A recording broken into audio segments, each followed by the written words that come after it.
Bu ölkəni tərk edən Amerikadan xüsusi xəbərdarlıq gəldi. Gündəm xəbərinin efirində 22 aprel tarixli və bir məlumatı diqqətinizə çatdıracaq. Qeyd edək ki, gündəm xəbər bu məlumatı milli aza istinadən diqqətinizə çatdırır. Belə ki, Amerikanın Beyrutdakı səfirliyi Livandakı vətəndaşlarına təhlükəsizlik vəziyyətinin sürətlə dəyişə biləcəyi barədə xəbərdarlıq eləyib və onlara ölkəni tərk eləməyi tövsiyə eləyib.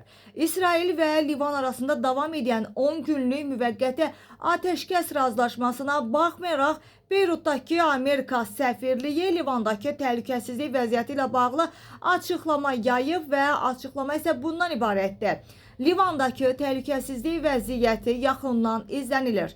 Təhlükəsizlik mühiti mürəkkəb olaraq qalmaqdadır və sürətlə dəyişə bilər. Amerika vətəndaşlarına kommersiya uçuşu variantları mövcud olduğu müddətdə Livanı tərk eləməyi tövsiyə eləyirik deyə məhz Livandakı Amerika səfirliyi öz vətəndaşlarına ərazini tərk eləməyi və bu atəşkəs müddətindən maksimum dərəcədə istifadə eləməyi tövsiyə eləyib.